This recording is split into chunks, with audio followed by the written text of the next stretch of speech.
স্বাগত জানাচ্ছি খাতুনগঞ্জ থেকে মতিঝিলের সাথে আছে আমি শামীম জাহিদ। সার্ক জোটভুক্ত দেশের 4 দেশের মধ্যে পরীক্ষামূলকভাবে শুরু হয়েছে পণ্য পরিবহনের কাজ। গত সপ্তাহে বাংলাদেশ এবং ভারতের মধ্যে পণ্য পরিবহনের মধ্য দিয়ে যোগাযোগ ব্যবস্থা চালু হয়। নিয়মিত ট্রানজিট সুবিধা হলে 4 দেশের মধ্যে আন্তঃবাণিজ্যের পরিমাণ বাড়বে বলে আশা করছেন ব্যবসায়ীরা। আজ আমরা আলোচনা করব আঞ্চলিক ট্রানজিট। এ নিয়ে আলোচনা করতে আমার সাথে স্টুডিওতে রয়েছেন ট্যারিফ কমিশনের সাবেক চেয়ারম্যান এবং সাবেক সচিব ডক্টর মুজিবুর রহমান এবং বিআইডিএস এর senior research fellow doctor Mohammad Yunus. তবে মূল আলোচনা যাবার আগে দেখে নেব একটি প্রতিবেদন। যাত্রী ও পণ্যবাহী যান চলাচলে গত জুন মাসে সার্কভুক্ত 4 দেশের মধ্যে সই হয় সড়ক পরিবহনের রূপরেখা চুক্তি। এই চুক্তির আওতায় বাংলাদেশ, ভারত, ভুটান ও নেপালের মধ্য দিয়ে পণ্যবাহী যানবাহন চলাচল করতে পারবে। গত 1 নভেম্বর পরীক্ষামূলকভাবে কলকাতা, ঢাকা হয়ে আগরতলায় যায় পণ্যবাহী একটি ট্রাক। কোনো ট্রানজিটের গাড়ি এনে পরীক্ষামূলক একটা গাড়ি আছে, সেটা কলকাতা থেকে আগরতলা একটা মাত্র গাড়ি আর পিছনে অ্যাসেট করে গেছে একটা কার। প্রতিবেশী দুটো দেশের মধ্যে যে আস্থার যে একটা বহিঃপ্রকাশ, তারই প্রতিফলন বিদ্যমান দেশের জন্য মঙ্গল বয়ে নিয়ে। ব্যবসায়ীরা বলছেন ট্রানজিট সুবিধা নিয়মিত হলে বাড়বে আন্তর্দেশীয় বাণিজ্যের পরিমাণ। একদিকে আমরা করিডোর ফ্যাসিলিটির আওতায় আমরা মাসুল আদায় করতে পারবো প্রতি ট্রাকের বিপরীতে, পাশাপাশি ভারতের ভূখণ্ড ক্রস করে আমরা সহজে নেপাল এবং ভুটানে যেতে পারবো। এটা সার্বিক একটা ব্যবস্থাপনায় এবং ব্যবসা বাণিজ্যের সুফল পাওয়া যাবে। জানুয়ারির মধ্যে মাসুল নির্ধারণ সহ অন্যান্য বিষয় ঠিক করা হলে চূড়ান্তভাবে চালু হতে পারে এই সুবিধা। Independent news. দেখলাম প্রতিবেদনটি আমরা। ডক্টর মোহাম্মদ ইউনুস, মুজিবুর রহমান, আপনাদেরকে স্বাগত জানাচ্ছি। অনুষ্ঠানে কেমন আছেন আপনারা? ডক্টর ইউনুস, আপনার কাছে জানতে চাচ্ছি যে প্রতিবেদন দেখলাম যেখানে ব্যবসায়ীরা এবং অনেক আশা করছেন যখন এই ট্রানজিট, আমি যদি বলি ট্রানজিট যদি হয়, আঞ্চলিক ট্রানজিট যদি চালু হয় বাংলাদেশ, ভারত, ভুটান এবং নেপালের মধ্যে, তাহলে এই দেশগুলোর মধ্যে আন্তঃবাণিজ্য আসলে বৃদ্ধি পাবে। এটাকে আপনি আসলে কীভাবে দেখছেন যে কীভাবে আসলে বেনিফিট হতে পারে সবগুলো দেশ? বাণিজ্যের আন্তঃবাণিজ্য বলেন, আন্তর্জাতিক বাণিজ্য বলেন, বাণিজ্যের মূল কথা হচ্ছে কম্পিটিটিভনেস। আমি একটা দেশ থেকে আমদানি করি, সেখান থেকে না করি অন্য দেশ থেকে কেন করি? কারণ because it is profitable for my country. সেটা equally true for India, Bhutan and Nepal. জি। তো এই ট্রানজিটের ফলে যে বাণিজ্যের যে সুফলটা আসবে সেটা হচ্ছে যে আগে দেখেন চিটাং বন্দর হয়ে সেটা দিল্লিতে পৌঁছতো, কলকাতা বন্দর হয়ে অথবা জওহরলাল নেহরু পোর্ট ট্রাস্ট হয়ে। এখন সরাসরি যেটা যাবে সেটা হচ্ছে বাংলাদেশ থেকে বেনাপোল হয়ে আপনি কলকাতা হয়ে দিল্লিতে চলে যাবে। ফলে এটা সময় এবং ট্রান্সপোর্ট কস্ট কমিয়ে দিবে। ফলে বাংলাদেশ যখন কোনো আমদানিকারক, ইন্ডিয়ার আমদানিকারক যদি বার্মা থেকে আমদানি করতো আগে, এখন যদি একই পণ্য বাংলাদেশে থাকে তখন বাংলাদেশ থেকে আমদানি করবে। এটার যে স্পিল ওভার ইফেক্ট যেটা হবে এই যে আন্তর্দেশীয় বাণিজ্যের মধ্যে এই জিনিসটা পড়বে, ট্রান্সপোর্ট কস্টটা সিরিয়াসলি কমে যাবে। সেরকম নেপাল, ভুটানের কথা ধরেন, তারা কলকাতা বন্দর ব্যবহার করত, তারা আজকে যখন এই ট্রানজিট সুবিধাটা পাবে তখন তারা বাংলাদেশের সে মংলা পোর্ট ব্যবহার করবে, চ্যাংরাবান্ধা কিংবা বাংলা বান্ধা দিয়ে। জি, এটা আসলে দেখছেন যে আসলে কিন্তু বাংলাদেশের বাণিজ্য যেটা আন্তঃবাণিজ্য, যেটা বাংলাদেশ যতটা বাংলাদেশ হয়তো বাংলাদেশ এখান থেকে নেপালে বা ভুটানে যখন যে মাল যে পাঠাবে বা যে পরিমাণ রপ্তানি করে সেই পরিমাণ আসলে ভারত তার এক অঞ্চলের এক থেকে আরেকটা জায়গায় যে পাঠাবে, যে পরিমাণ পণ্য পাঠাবে, প্রাথমিক দৃষ্টিতে কি মনে হয় যে বাংলাদেশ খুব বেশি লাভবান হলো? এখানে দুটো ব্যাপার, একটা হচ্ছে ট্রানজিটের ব্যাপার, একটা হচ্ছে পণ্যের বাণিজ্যের। পণ্য বাণিজ্যের ক্ষেত্রে আমি যেটা মনে করি সেটা হচ্ছে যে এই আপনার যে সার্ক মোটর ভেহিকেল এগ্রিমেন্ট যেটা হলো, সেখানে যে 17টা ক্লজের মধ্যে কয়েকটা আছে যে এক মিউচুয়াল রেকগনিশন কতগুলি জিনিস। যেমন ইন্ডিয়ার এই যে স্ট্যান্ডার্ড ইনস্টিটিউশন যেটা আছে, তারা আমাদের বিএসটিআই এর সিল দিলে সেটাকে রেকগনাইজ করছে না। তখন তারা আগরতলা যদি মাল পাঠান সেটা তারা গুয়াহাটিতে নিয়ে গিয়ে টেস্ট করে।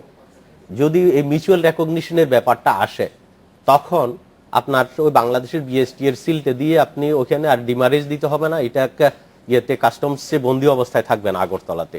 এই জিনিসটা হবে। ধন্যবাদ ডক্টর মোহাম্মদ ইউনুস। আমি আপনার কাছে ফিরে আসবো। ডক্টর মুজিবুর রহমান, আপনার কাছে জানতে চাচ্ছি যে ট্রানজিট যখন চালু হচ্ছে পরীক্ষামূলকভাবে, এখনও ট্রানজিট ফি নির্ধারণ হয়নি, তবে গত এই মাসের নভেম্বরে একটি সরকারি পর্যায়ে একটা বৈঠক হয়েছে যেখানে প্রাথমিকভাবে আমরা শুনেছি যে আমাদের সূত্র বলছে যে সরকার প্রাথমিকভাবে ভারতীয় পণ্য পরিবহনের জন্য প্রতি টন $5 হিসাবে একটু ফ্ল্যাট রেট নির্ধারণ করেছে। আপনার কি মনে হয় যে এই ধরনের রেট বা যেটা করা হয়েছে এটা আসলে বাস্তবসম্মত কিনা? আমি আমার যতটুকু মনে পড়ে যে 2010-11 সনে জি অ্যালং উইথ ডক্টর ইউনুস আমরা একটা কমিটিতে কাজ করেছিলাম। জি we have try to find out যে একটা আপনার ট্রানজিটের জন্য বিভিন্ন নৌপথ, তারপরে আপনার রেলপথ, সড়ক পথ বা মাল্টিমোডাল, এক্ষেত্রে কি ধরনের ফিজ বা চার্জেস হওয়া উচিত, এবং এ ব্যাপারে আমরা বিশ্বে বিভিন্ন দেশে প্রচলিত যে নিয়মাবলী আছে বা তার ভিত্তিতে একটা ফর্মুলা ডেভেলপ করে আমরা একটা রিপোর্ট দিয়েছিলাম। তো সেখানে আমরা যেটা দিয়েছিলাম সেটা হলো পার টন পার কিলোমিটার। জি পার টন, এটা আপনি যেটা বললেন এটা হলো পার টন, শুধু পার টন, হ্যাঁ, পার টন ভারতীয় পণ্যের ক্ষেত্রে, ভারতীয় পণ্যের ক্ষেত্রে অ্যাজ ট্রানজিট ফি $5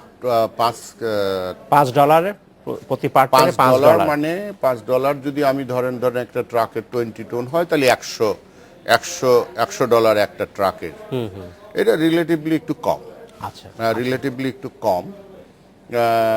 আর এটা কিভাবে হিসাব করা হয়েছে আমি জানি না। আমরা যেটা করেছিলাম based on certain scientific method. এখানে যেটা বলা হচ্ছে আমাকে এটা বোধহয় আমার যেটা মনে হয় যে ওটা আপনি যেরকম বললেন জি। যে এটা যেমন চলছেও পরীক্ষামূলক, এটাও বোধহয় ফিজটা একটা পরীক্ষামূলক। হ্যাঁ এখনো আমার ধারণা পরীক্ষামূলক। এটা কোনো সায়েন্টিফিক বেসিসের ভিতরে করা হয়েছে বলে আমার কাছে মনে হচ্ছে না। যখন ট্যারিফ কমিশন যে হিসাব করেছিল আপনি বলছেন তখন কিসের হিসাব আপনারা করছেন সেটা কি? বিভিন্ন সায়েন্টিফিক ফর্মুলা। আচ্ছা আপনি একটা ধরেন একটা ট্রাকের সিঙ্গেল এক্সেল যদি হয়, ডবল এক্সেল যদি হয়, একটা গাড়ির এমিশন ক্লাস কত এর সেটার বেসিসে, কারণ একটা গাড়ি যদি ডবল এক্সেল হয় সে রোডকে কম ক্ষতি করে। আচ্ছা হ্যাঁ, একটা গাড়ি সিঙ্গেল এক্সেল হলে সে রোডকে বেশি ক্ষতি করে। আচ্ছা। তা আপনার এটা তো ফিজটা আপনি কিসের উপরে ধরবেন? আপনার রাস্তার উপর যে গাড়ি যাবে সে যতটা আপনার ক্ষতি করছে, ফার্স্ট দায়িত্ব হলো আপনার রিকভারি অফ দি কস্ট। মানে যেটা যে পরিমাণ, কারণ রাস্তার তো লাইফ আছে, এই চাকার ঘষণে যে রাস্তাটা ক্ষতি হয়ে যাচ্ছে সেটাকে আপনি প্রথম হলো রিকভার করবেন, ড্যামেজ রিকভারি করবেন। আর হলো এটার উন্নয়নের জন্য যে পয়সাটা লাগবে সেটা আপনি যোগ করবেন। যোগ করে এইটাকে আপনার ওই প্রত্যেকটার একটা হিসাব আছে যে এই ধরনের অ্যাক্সেল হলে এবং এই ধরনের লোড হলে, হ্যাঁ, এবং লোডেরও লিমিট থাকবে। হ্যাঁ, লোডের একটা লিমিট থাকবে, তার চেয়ে বেশি হলে আপনাকে বেশি চার্জ দিতে হবে। আচ্ছা, তারপরে আবার এমিশন, যদি দেয়ার আর মেনি ভেহিকলস যার এমিশন কোনো ভেহিকল আছে যে এমিশন কম করে, আর কোনো ভেহিকল আছে এমন এমিশন করে যে আপনি ওই রাস্তায় দিয়ে 10 দিন যদি ওইটা যায় তো আপনার বলবেন যে গাড়ি এখান থেকে সরাও, নাহলে আমার বাড়িঘরের লোকের চক্কা হয়ে গেল। তো এই ধরনের বিভিন্ন বিষয়গুলোকে নিয়ে এসে আমরা একটা সায়েন্টিফিক ফর্মুলা দিয়ে আমরা এগুলোকে ক্যালকুলেশন করেছিলাম। পৃথিবীর বিভিন্ন দেশের, এটা তো বাংলাদেশে নতুন না, এটা পৃথিবীর সব দেশে হয়েছে, বরং বাংলাদেশ সবার শেষে বা ভারত সবার শেষে যোগ হচ্ছে। হ্যাঁ, পৃথিবীর সব দেশে এটা প্র্যাকটিসে আছে। সুতরাং সেই প্র্যাকটিস থেকে নিয়ে আপনি যদি বেস্ট প্র্যাকটিস নিয়ে এটা করেন তাহলে তো কোনো সমস্যা নেই। আপনাকে ধন্যবাদ। আমি আপনার কাছে ফিরব ডক্টর মোহাম্মদ ইউনূস। যখন আমরা এই ব্যবস্থা যখন এখন হয়তো বলছি পরীক্ষামূলকভাবে একেবারেই শুরু হয়েছে উদ্বোধনের মাধ্যমে, যখন এটা পূর্ণ বাস্তবায়ন হবে, ইনিশিয়ালি আমরা যেটা সবাই বলছি যে ভারতীয় পক্ষ হয়তো বেশি লাভবান হবে, কিন্তু তাদের আভ্যন্তরীণ পণ্য পরিবহনের ক্ষেত্রে তারা বেশি ব্যবহৃত করবে বাংলাদেশের এই অঞ্চল দিয়ে। কিন্তু বাংলাদেশকে আমরা যদি অন্যভাবে দেখি, যে বাংলাদেশ যখন তার পণ্য রপ্তানি করতে চাইবে নেপালে অথবা ভুটানে, তখন আমরা হয়তো এই মুহূর্তে হয়তো আমাদের সেই অর্ডারটা কম, সেখানে চাহিদা কম। সেইখানে লং টার্মে যদি আসলে বাংলাদেশ সেখানে ভালো করে, সেখানে বাংলাদেশের পণ্যের চাহিদা বৃদ্ধি পায়, তাহলে এই যে ইনফ্রাস্ট্রাকচার বর্তমানে যেটা আছে সেটা কি যথেষ্ট কিনা? আচ্ছা, ধন্যবাদ আপনাকে। আমি এটার উত্তর দিব, তার আগে আমি ট্রানজিট থেকে ফিটা নিয়ে, যেটা আমার মনে হয় বাংলাদেশে এটা পরীক্ষামূলক যদি করে থাকে, আমারও বিশ্বাস এটা পরীক্ষামূলকভাবে চালু করেছে। এটা যেটা করা উচিত বাংলাদেশের, আপনি যেমন দেখেন মেজর রুট কোনগুলি, যেটা হবে একটা চিটাং পোর্ট থেকে আগরতলাতে যাবে, তারা আগরতলাতেও যাবে না। ইনফ্যাক্ট লেটেস্ট ডেভেলপমেন্ট আমি যেটা জানি, তারা বারোয়ারহাটে আসবে, বারোয়ারহাট থেকে করেরহাট হয়ে তারা সাবরুম রামগড় এই রুটটাতে যাবে। আচ্ছা, এটা ভিসাবি ধরেন এটার জন্য আপনি $5 নিচ্ছেন। আর একটা আসছে তাদের বেনাপোল থেকে, যেটা আখাউড়াতে যাবে, আগরতলাতে যাবে, অথবা বেনাপোলে যাবে। এই যে দুটো ডিস্টেন্সের, যদি এটার জন্য যদি বেশি হয়, তাদের যদি এই ফ্রেট যদি বেশি হয়, যদি চিটাং পোর্ট দিয়ে তারা মালামাল বেশি নেয়, জি, তাইলে বাংলাদেশের জন্য লাভ। কারণ ছোটটা দিয়ে যাচ্ছে, 90% ছোটটা দিয়ে যাচ্ছে বাংলাদেশ, যদি এটা হয়। আর যদি মেজর, আমাদের হিসাব হচ্ছে যে তাদের ইন্টারস্টেট মুভমেন্টটা হচ্ছে 80%, 20% হচ্ছে তাদের এই 7 সিস্টারের 20% কার্গো আসবে ইন্টারন্যাশনালি এক্সপোর্ট ইম্পোর্ট থেকে, আর আদার পার্টস অফ ইন্ডিয়া থেকে 80%। সেক্ষেত্রে আমি জানি না, আমরা যেটা দিয়েছিলাম আমার ভ্যাগলি মনে পড়ে যে আমরা 6 সেন্ট না কত দিয়েছিলাম, তাহলে 6 সেন্ট কত হয় যে প্রতি ডলারে হচ্ছে আপনার 696, 580, 80 মাইলে। সুতরাং আমাদের এখান থেকে আমার মনে হয় যে অনেক কম, কারণ আপনার বেনাপোল থেকে আখাউড়া 80 মাইল নয়, এটা 200-250 মাইল। আচ্ছা, আমার কাছে মনে হয় এটা কম বলে আপনার কাছে মনে হয় এটা। আর দ্বিতীয় যেটা বলেন, যেটা ইন্ডিয়া এখন কিছুটা যেটা সুবিধা হবে নেপাল ভুটানের সাথে, ইন্ডিয়ার যে চিকেন নেক যেটা আছে শিলিগুড়িতে, যে 60 কিলোমিটার মতো যে জায়গা, এটা তারা প্রায়োরিটি ডেভেলপমেন্ট বলে তারা কেন্দ্র সরকার নর্থ ইস্টার্ন স্টেটগুলিতে ইনফ্রাস্ট্রাকচার ডেভেলপমেন্টের টাকা দিয়েই বসে আছে। ফর সাম রিজন, আমি গুয়াহাটিতে গিয়েও দেখলাম, ফর সাম রিজন তারা এই করিডোরটা তারা ডেভেলপ করতে খুব বেশি উৎসাহিত। একটা হচ্ছে যে টু কিপ নেপাল এবং Bhutan dependent on their economic activities, যেটা আছে, এটা টেরি ব্যারিয়ার নন টেরি ব্যারিয়ার কোনো ক্লজের ভিতরে হয় না, জাস্ট আপনি ফিল করতে পারবেন কিছুটা একটা বাধা।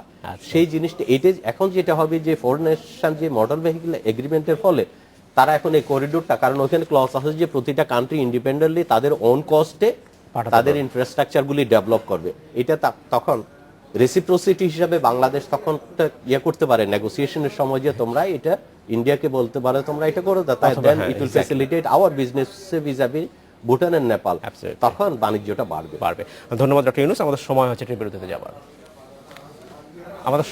বিরতিতে যাবার, ফিরছি শীঘ্রই, সাথেই থাকবেন।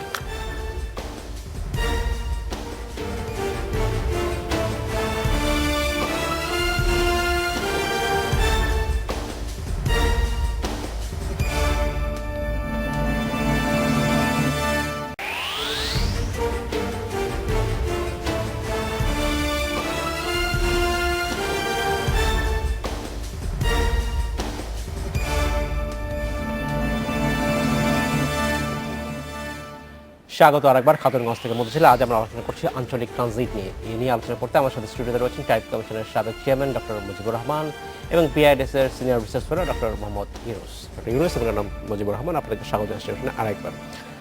জনাব রহমান, আপনার কাছে আমি জানতে চাচ্ছি যে সাম্প্রতিক সময় যেটা পত্রপত্রিকা এসছে, যেখানে অর্থমন্ত্রী জনাব এম এ মুহিত বলেছেন যে এই যে ট্রানজিট ফি সেটা হওয়া উচিত অ্যাজ পার WTO পলিসি অনুযায়ী হওয়া উচিত।